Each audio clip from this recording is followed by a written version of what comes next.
कृपया आप लोगों से विनती करता हूँ, कृपया आप लोग थोड़ी देर दूर जाकर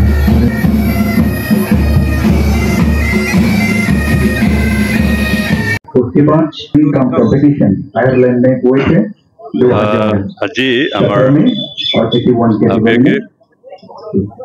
ভেৰগাঁও সমষ্টিৰ পৰা আমি ডুৰাণ্ড কাপ ট্ৰফি যাত্ৰা আৰম্ভ কৰিছোঁ। ডুৰাণ্ড কাপ বহুত পুৰণা এছিয়াৰ মহাদেশত চলি থকা ফুটবল ট্ৰফি হয়। ইয়াক ব্ৰিটিছ চৰকাৰৰ সময়তে 1888 চনত আৰম্ভ কৰা হৈছিল। প্ৰথম অৱস্থাত খেল অকল আৰ্মীৰ বিভিন্ন ৰেজিমেণ্টৰ হাতত হৈছিল। পিছত আৰ্মী ৰেজিমেণ্ট তাৰোপৰি বিভিন্ন পাৰ্লামেণ্টাৰী ফৰ্চেছৰ মাজত খেল অনুষ্ঠিত কৰা হৈছিল। কিন্তু বৰ্তমান আৰ্ম ফৰ্চেছ আৰু চিভিলিয়ান ক্লাববিলাকৰ মাজতে ফুটবল হয়। আমি ইমান পুৰণি আটাইতকৈ পুৰণি ফুটবল ট্ৰফিৰ এটা অংশীদাৰ সুযোগ পাইছোঁ। মেইন খেল 27 জুলাইত কোকৰাঝাৰত অনুষ্ঠিত হ'ব, কিন্তু আজি ইয়াৰে এটা ট্ৰফি যাত্ৰা আৰম্ভ কৰা হৈছে আৰু 27 তাৰিখৰ খেল আৰম্ভ হ'ব। এইখিনি খেল আমি যোৱা বছৰ অনুষ্ঠিত কৰিছিলোঁ, এবাৰ দ্বিতীয়বাৰৰ কাৰণে অনুষ্ঠিত কৰিছোঁ বিটিআৰ চৰকাৰ হিচাপে। আমি সুখী হৈছোঁ যে এটা পুৰণি আৰু এছিয়া পৰ্যায়ৰ যে এটা ফুটবল ট্ৰফি হয় তাৰ লগত অংশীদাৰ হ'বলৈ এটা সুযোগ পাইছোঁ।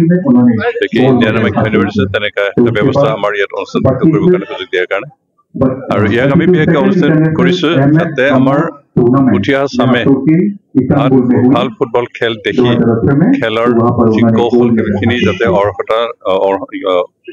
তেওঁলোকে আৰ্জিব পাৰে, শিকিব পাৰে, আৰু আমাৰ য়াং জেনেৰেশ্যন ফুটবলৰ প্ৰতি আকৰ্ষিত কৰি তুলিবৰ কাৰণে তেওঁলোকক অনুপ্ৰেৰণা দিবৰ কাৰণে এই খেল অনুষ্ঠিত কৰিছোঁ।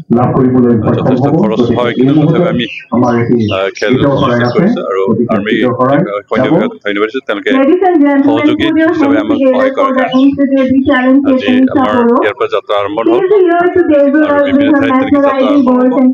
আৰু আমাৰ মূল খেল 27 জুলাইত অনুষ্ঠিত হ'ব।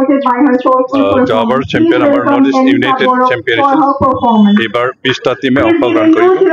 ইয়াত নেপালৰ টিম আছে, বাংলাদেশৰ টিম এটা আছে, বাকী আমাৰ ইণ্ডিয়াৰ বিভিন্ন আৰ্মি পাৰামিলিটাৰী ফৰ্চেছৰ টিমবিলাক আছে, আৰু চিভিলিয়ান টিম হিচাপে মোহন বাগান, ইষ্ট বেংগল ক্লাব আৰু তাৰপিছত আমাৰ নৰ্থ ইষ্ট ইউনাইটেড আৰু কেইবাটাও চিভিলিয়ান টিমবিলাক আছে। গোটেইখিনি সহযোগ কৰিব।